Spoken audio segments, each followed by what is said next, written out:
This is the Tom Anderson Show, broadcasting live from the KBNT studios, 7 to 9 a.m., Monday through Friday. Do we have a rage in this era? When we look at songs like Franklin Delano Roosevelt's Happy Days Are Here Again, what a great song, what an inspiration, contrasted with 2020's Kamala Harris campaign song, Mary J. Blige's Work That. Hey folks, let them get mad, they gonna hate anyway. That's one of the lyric lines. People are ticked off. People are continually battling each other. It seems like it's more from the left against the right. Why is that? Peter Wood joins us. He's president of the National Association of Scholars. He delves into it with his latest book, released late October, Wrath, America Enraged. We'll put how to purchase the book online, and we'll talk about that as well. Peter, thanks for joining us. First, let's get into your presidency, the National Association of Scholars. What's that organization about? Well, we're a 34-year-old organization made up mainly of college professors, but not limited to that. We have about 4,000 people in all 50 states, an affiliate in Anchorage, among other places. And we are a kind of bulldog in higher education. We go around looking for things that we think are doubtful and try to fix them.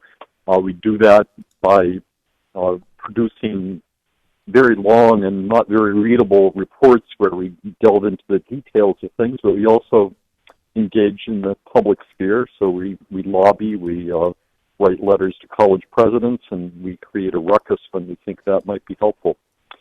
So that's what we're about. This is a unique book, and it's something that I often consider when I report the news and in my day job. Owning an ad agency, our niche is political campaigns. We help primarily Republicans, sometimes an undeclared. And whether it's at the federal or state or municipal or county, in Alaska we have boroughs levels, we see some of this anger. More often than not, from my vantage point, it is the left attacking the right. I've seen it both ways, but of recent, we see that more and more and more. So I think your book is timely. I'm sure you feel the same way. Again, folks, the book is entitled Wrath, America Enraged. I love your reference to Happy Days Are Here Again and the change. Kamala Harris, I'm not a fan of. Many of our listeners are not either.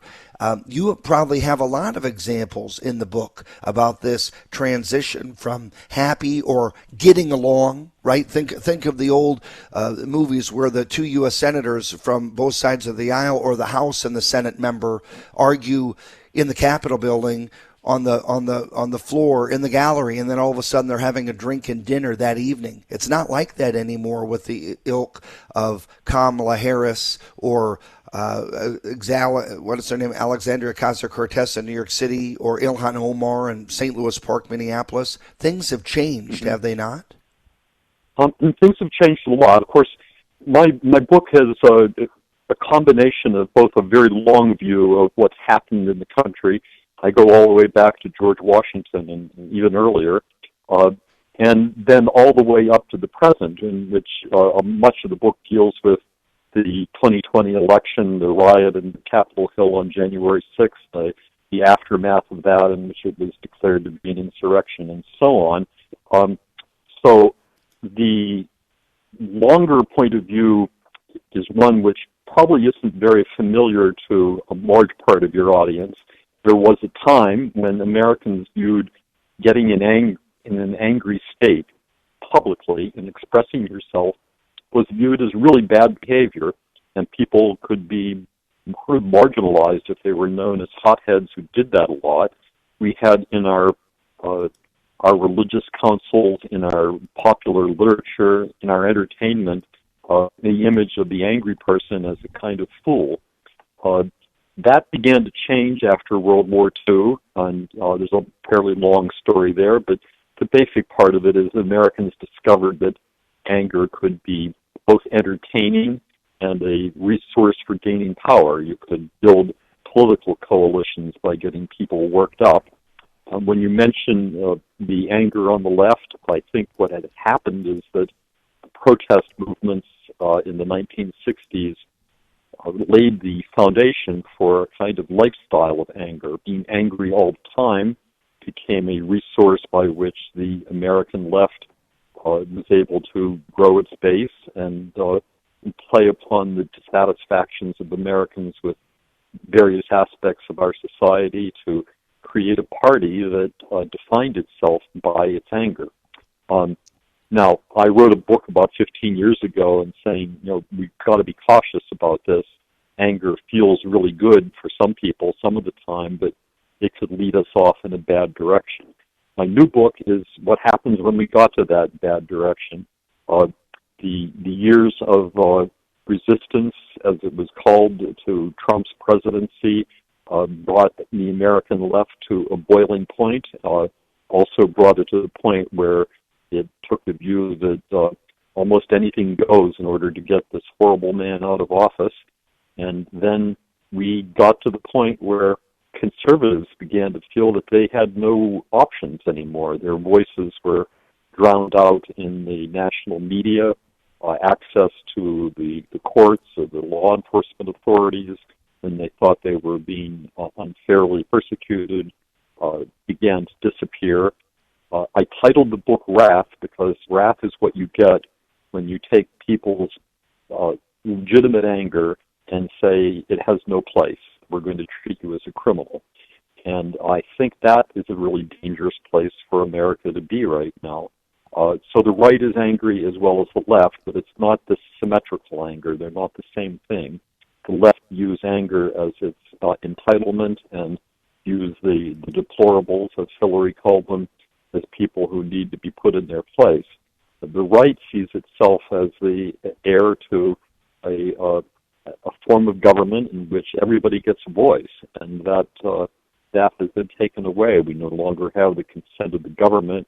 What we have is a system of pretty much autocratic rule at this point. The removal of our voice over whether we want to be vaccinated or not, or whether we want to have control over our borders, or whether we should have been leaving people behind in Afghanistan.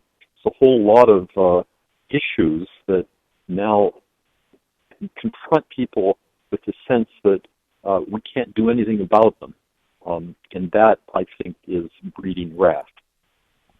Talking with Peter Wood, he's the president of the National Association of Scholars. So back, as he said 14 years ago, he wrote a book entitled A Bee in the Mouth, Anger in America Now, talking about ugly moods, talking about acrimony, and you kind of give, as one description cites, a guided tour of this in America and how we have roots of anger that have evolved in a good way and sometimes in a bad. Fast forward, decade and a half forward, now we have Peter's book, hence his interview today, Wrath, America Enraged. Peter, would you say Wrath is part 2 of A Bee in the Mouth? Does it continue the story? Well, it continues the story, but it also reflects my own change of mood. When I wrote A Bee in the Mouth, I was generally of the view that learning to regain self-control and having a something more like that happy warrior approach of both FDR and Reagan would be better for our politics. It's also better for our personal lives. Being angry all the time is just not a good way to live. But when I got to this new book, I found myself really for the first time in my adult life feeling that anger was legitimate, that there had to be something to change to take account of this shift in the country. Now, I'm not happy about being there. I would much rather be in a country where we were able to, as you referred to the image of the people arguing on the Senate floor and then having a drink afterwards.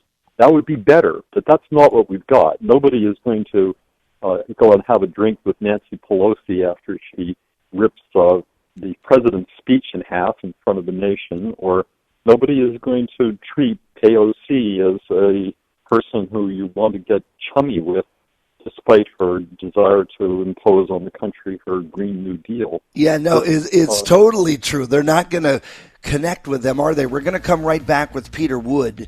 He's a frequent media guest because of his books. I think it's important that you listen to to his assessment, a former professor of anthropology, college provost. He received the Gene Kirkpatrick Prize back in 2019 for his contributions to academic freedom. So we're going to touch on that, academia and professors and what he sees evolving in our academic centers in the United States. I think it's more caustic than we realize. So stay with us, my friends. Peter Wood, author of Wrath, America Enraged, continuing right here on The Tom Anderson Show.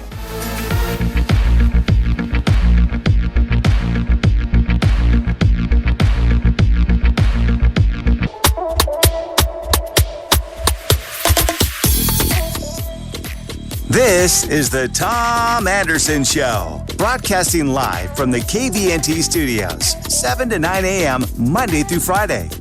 Gene Kirkpatrick Prize recipient, editor-in-chief of the journal Academic Questions, author. This is another book when it comes to the angst and anger, and now he cites Wrath. Peter Wood joins us. Wrath, America Enraged. In our YouTube, we will put in the description links on how to purchase the book. Peter, let's get to brass tacks on money, my friend, and trying to get you some revenue for all of your hard work.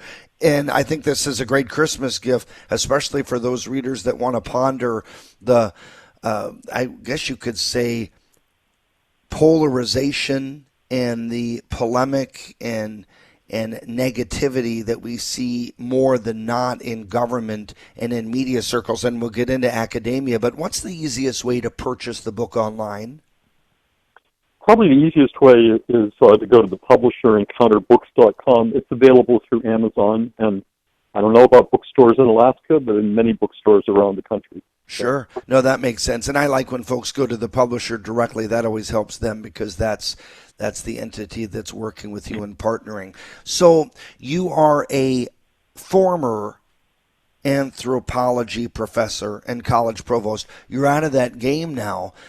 Looking back, and when you're probably on the periphery, when you're selling these books, maybe speaking to college classes or interviewing like with this show in Alaska and the Pacific Northwest, are you surprised at the wrath and anger coming from American institutions? Because when I think of, as I alluded to and delineated first segment, when I think about lawmakers and the anger primarily from the left, I also envision, if you were to say, give me other examples of anger and wrath, professors, and not on the right, but on the left, and their vehemence regarding whether it's clean air or, the issues with law enforcement, marijuana, pro-choice, pro-life. There is anger in our colleges. And when we see, next up after my show, a Charlie Kirk or a Ben Shapiro mosey on into a class, you see the anger, some professors, many students.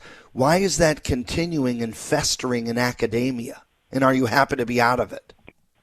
Oh, I'm very happy to be out of it. I spent 25 years in the classroom, and I look back now and think that I couldn't bear to do it again. So I'm pleased to see that there are plenty of people in the country who are alive and interested and have educated minds and a desire to learn, but I don't find them on the college campus so much anymore.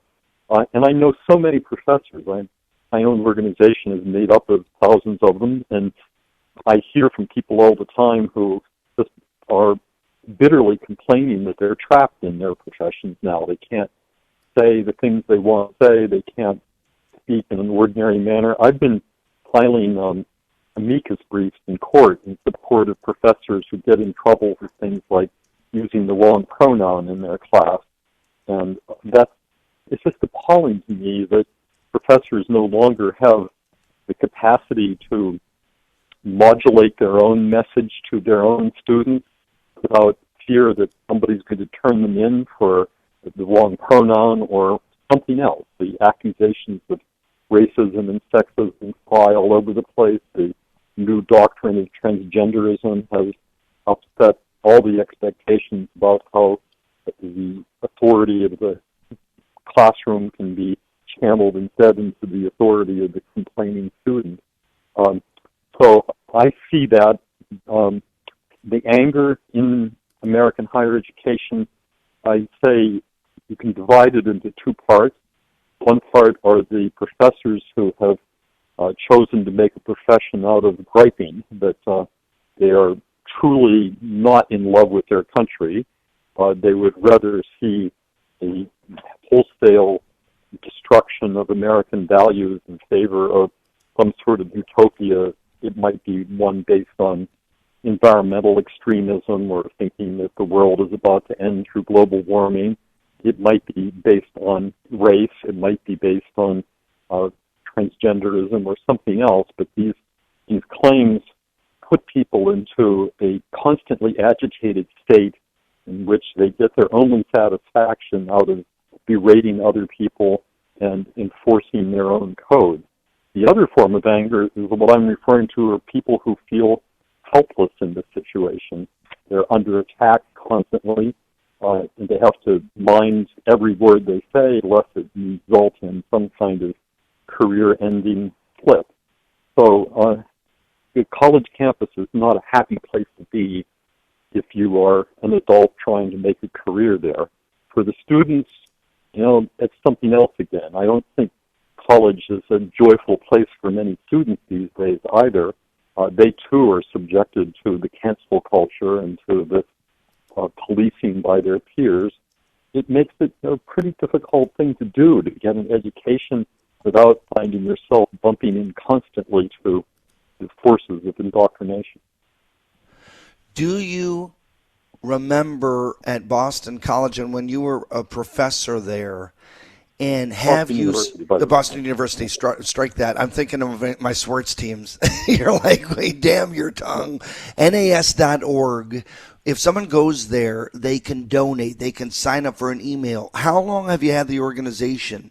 In concert with the interview on this book, when did you start it, and do you think that crosses some university administrations? Are they fond of NAS.org, or do they look at you as a countermeasure to their agenda? I'm not the founder of the National Association of Scholars. It was founded long before me. I came in as president in 2009, so I've had a pretty long run at it. As to our popularity on college campuses, well, it depends on who you ask, but there are not very many college presidents who like us.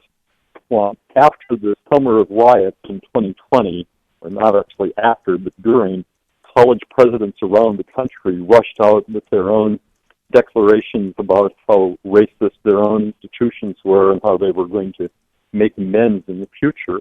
I collected over 200 of these formal declarations of self-loathing by college presidents, and then I wrote personal letters to every single one of them saying, I'm really surprised that you think your university is a racist place, but I noticed you didn't give any specifics, so could you tell me just what it is that made you think that your college, your university, was engaged in systemic racism? Well, of the 200 I wrote to, about 50 or so of them answered, but it was almost all evasive answers. They didn't really have anything to say. I did get an answer from one college president, which took the form of, well, I don't really know what I said was true, but I've only been here a few months. I just thought I should go along with what everyone was saying. So the answer here is that college presidents are a squeamish lot who run in fear that they too will be canceled unless they go along with the herd mentality. As a person who likes to provoke the herd rather than go along with it, I put the National Association of Scholars in the position of sort of defying these trends. So we're not an explicitly conservative organization. I'm conservative, but the NAS doesn't take partisan positions in politics. But nonetheless, we've been marked out now as the voice of conservatism in higher ed, and that does not make us popular with the higher ed establishment. Stephen, Your PR guru is amazing, and he works with all-stars like yourself that get the message out, and I'm proud of him. So a shout-out to him, and definitely kudos to you. Peter Wood, retired professor, but still in the game, my friends, and writing about this, Wrath, America Enraged. I recommend you get his book as well from 2007, To Be in the Mouth. You can go for Wrath, American Enraged to Encounter Books, and you can purchase it that way. Peter, do you think you will write another one, let's say 5 years from now, on the next phase of this anger, or are you hoping the next book will be The Art of Joy, how everybody gets along? Well, it would be wonderful if that was in my future. I expect I'll continue writing books. I'll come back to this topic if I need to. Absolutely. Well, Professor, thank you for your time. Keep up the good work, folks. Purchase his book. It's a great Christmas present for the readers out there that enjoy this topic, Wrath, America Enraged. And I also recommend that you contribute to the National Association of Scholars. That's a great organization. I was reading about it while he spoke, and it's a big deal. Peter, thanks for joining us. This is the Tom Anderson Show.